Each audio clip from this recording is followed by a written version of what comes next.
매일 성경과 함께하는 오늘의 큐티 시간입니다. 5월 8일 오늘의 말씀은 창세기 37장 18절에서 36절입니다.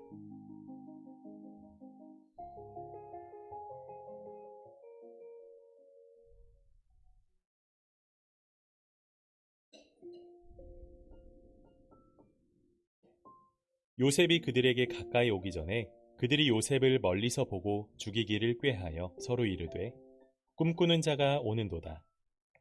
자, 그를 죽여 한 구덩이에 던지고 우리가 말하기를 악한 짐승이 그를 잡아먹었다 하자. 그의 꿈이 어떻게 되는지를 우리가 볼 것이니라 하는지라. 르우벤이 듣고 요셉을 그들의 손에서 구원하려 하여 이르되 우리가 그의 생명은 해치지 말자. 르우벤이 또 그들에게 이르되 피를 흘리지 말라. 그를 광야 그 구덩이에 던지고 손을 그에게 대지 말라 하니 이는 그가 요셉을 그들의 손에서 구출하여 그의 아버지에게로 돌려보내려 함이었더라. 요셉이 형들에게 이르매 그의 형들이 요셉의 옷 곧 그가 입은 채색 옷을 벗기고 그를 잡아 구덩이에 던지니 그 구덩이는 빈 것이라. 그 속에 물이 없었더라. 그들이 앉아 음식을 먹다가 눈을 들어본즉 한 무리의 이스마엘 사람들이 길르앗에서 오는데 그 낙타들의 향품과 유향과 모략을 싣고 애굽으로 내려가는지라. 유다가 자기 형제에게 이르되 우리가 우리 동생을 죽이고 그의 피를 덮어둔들 무엇이 유익할까? 자, 그를 이스마엘 사람들에게 팔고 그에게 우리 손을 대지 말자.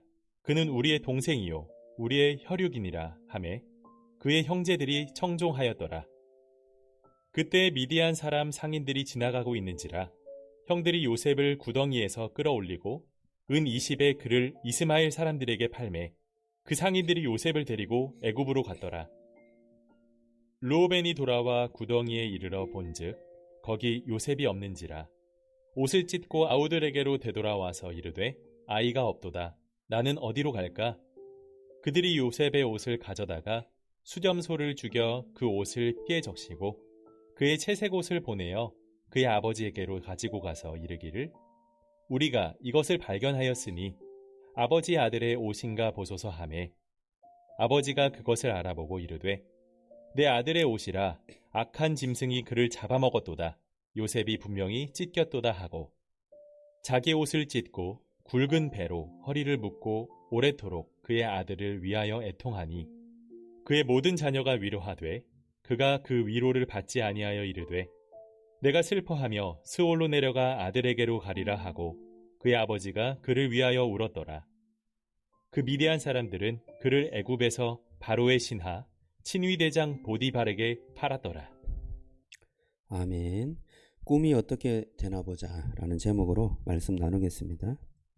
오늘 본문은 요셉이 형들에게 팔려가는 형들이 그 요셉을 팔아버리는 그러한 장면입니다. 형들은 동생을 미워하죠. 그래서 죽이려고 합니다. 결국 돈을 받고 팔아버립니다. 그리고 아버지를 속였습니다. 요셉이 죽었다 이렇게 속입니다.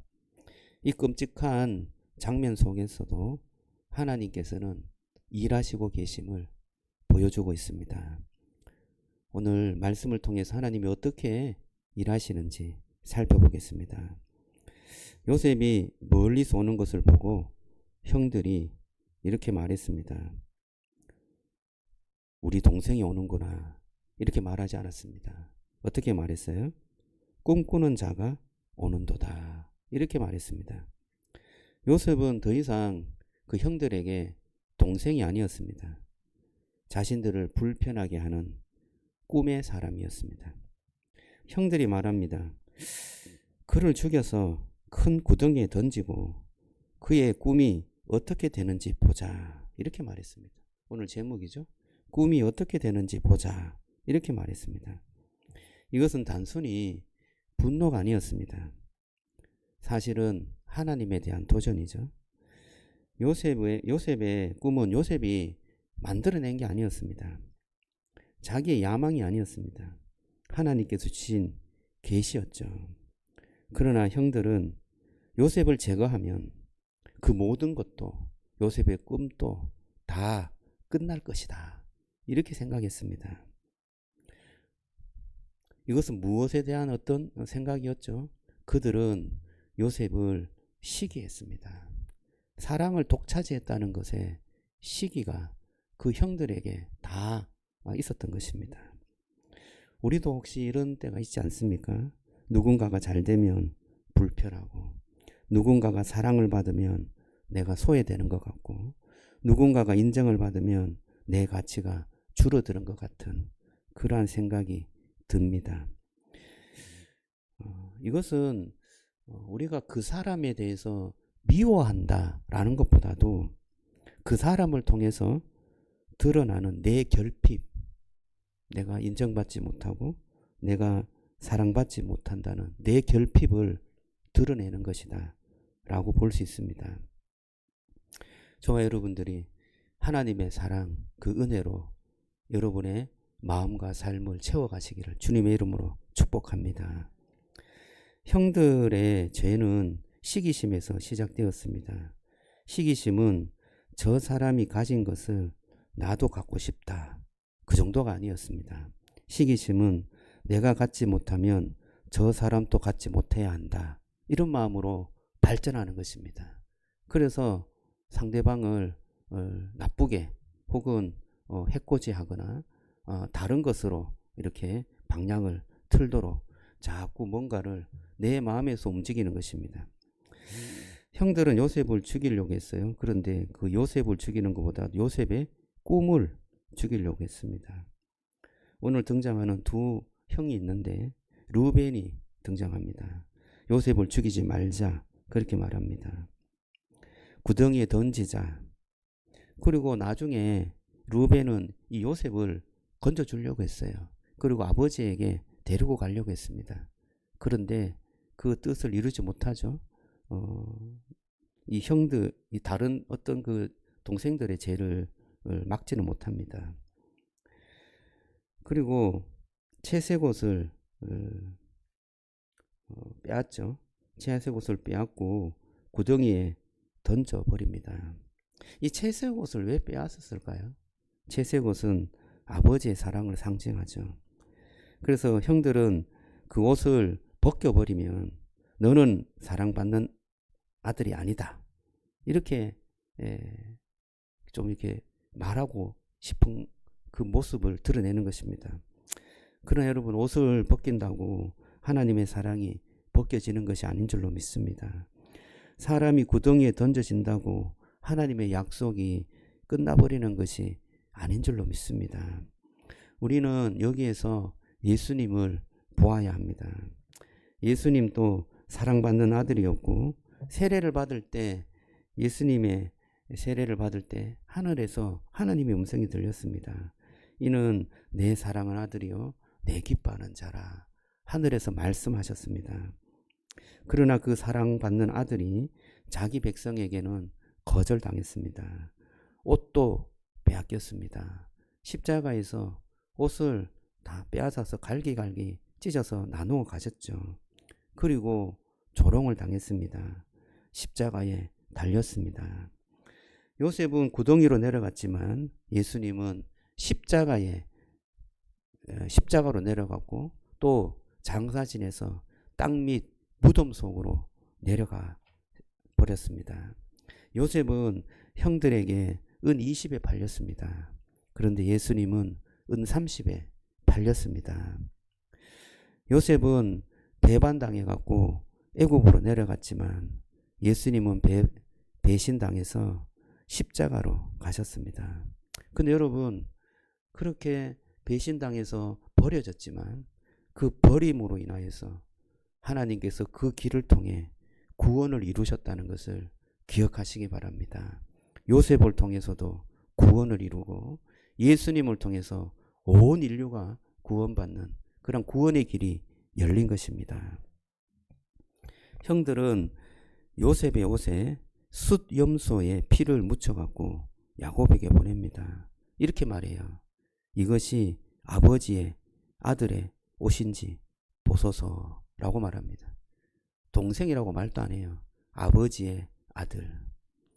이 형들은 그 마음에 시기라는 그 죄가 가득한 것입니다. 그래서 그 죄는 이 관계의 언어도 다 깨트려 버립니다. 동생이지 어떻게 아버지의 아들입니까? 야곱은 그 옷을 보고 요셉이 죽었다고 생각합니다. 그리고 깊은 슬픔에 잠기게 되었습니다. 그런데 좀 아이러니가 있어요. 과거에 야곱이 아버지를 속였죠. 그때 무엇으로 속였습니까? 염소와 옷으로 속였습니다. 에서의 옷을 입고 염소의 털을 자기에게 이렇게 발랐죠. 그런데 이번에는 자기 아들들을 통해서 그 염소의 피와 옷을 사용해서 야곱이 속임을 당한 것입니다. 죄는 반드시 열매를 맺습니다. 숨기려고 해도 사라지지 않습니다. 죄를 감추기 위해서 피 묻은 옷을 만드는 사람이 아니라 예수님의 피 앞에 나가는 은혜를 입는 저와 여러분들이 되기를 주님의 이름으로 축복합니다. 요셉의 피는 아버지의 절망을 만들었습니다. 그러나 예수님의 피는 십자가의 그 피는 우리의 죄인들을 모두 살리는 피인 줄로 믿습니다. 오늘 요셉을 읽지만 저와 여러분들이 하나님의 그 사랑을 읽어가는 그런 축복이 있기를 주님의 이름으로 축원합니다. 하나님은 요셉을 잃어버린 것이 아니었습니다. 애굽으로 내려가게 하셨습니다. 그리고 36절에 보면 애굽의 바로의 신하 친위대장 보디발에게 팔았더라 라고 말하고 있습니다. 뭔가 다른 하나님의 계획이 있음을 보여주고 있습니다.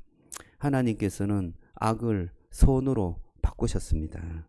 인간의 죄가 너무나 크지만 그 죄로 인하여서 하나님의 계획이 무너지는 것이 아니라 하나님은 그것을 은혜로 바꾸어서 구원을 이루신다는 것을 기억하기를 주님의 이름으로 축복합니다. 오늘 말씀이 저와 여러분들에게는 큰 힘이 되고 또한 도전이 되고 저와 여러분들이 붙잡아야 할 것이 무엇인지 깨닫게 하는 예수 그리스도를 붙잡으려 임하여서 정말 우리가 죄로 인하여서 죽을 수밖에 없고 죄로 인하여서 무너질 수밖에 없지만 그리스도께서 우리를 살리시고 구원하신다는 것을 믿고 그리스도를 붙잡고 나가시기를 주님의 이름으로 축복합니다. 기도합니다. 하나님 감사합니다. 오늘 주의 말씀 하나님 세상은 시기와 질투로 사람을 죽이고 또 짓밟는 그러한 죄로 물든 사회임을 우리가 다시 한번 깨닫습니다. 우리의 마음에도 그러한 죄의 마음이 한 구석에서 스며들어 우리를 못 살게 하고 있다는 것을 기억합니다. 그러나 주님의 그 놀라운 은혜, 주님의 그 사랑의 피가 하나님 우리의 모든 죄를 깨끗하게 씻은 줄로 믿습니다. 그 피, 그 십자가, 그 내려가심, 그 헌신, 그것을 우리가 기억하게 하여 주시고 요셉을 통하여서 보여주시는 예수님의 그 사랑을 기억하며 그 예수님의 그 희생을 통해 우리가 살아났다는 것을 우리가 은혜로 깨달을 수 있도록 축복해 주옵소서. 우리 속에 그 은혜가 충만하게 임하기를 원합니다. 그 사랑이 충만해지기를 원합니다. 그래서 주님 참으로 우리의 깨어졌던 모든 것들이 회복되게 하시고 사랑으로 채워가게 하시고 참으로 하나님의 그 은혜가 흘러가는 축복의 통로가 되게 하여 주옵소서. 예수님 이름으로 기도드리옵나이다. 아멘.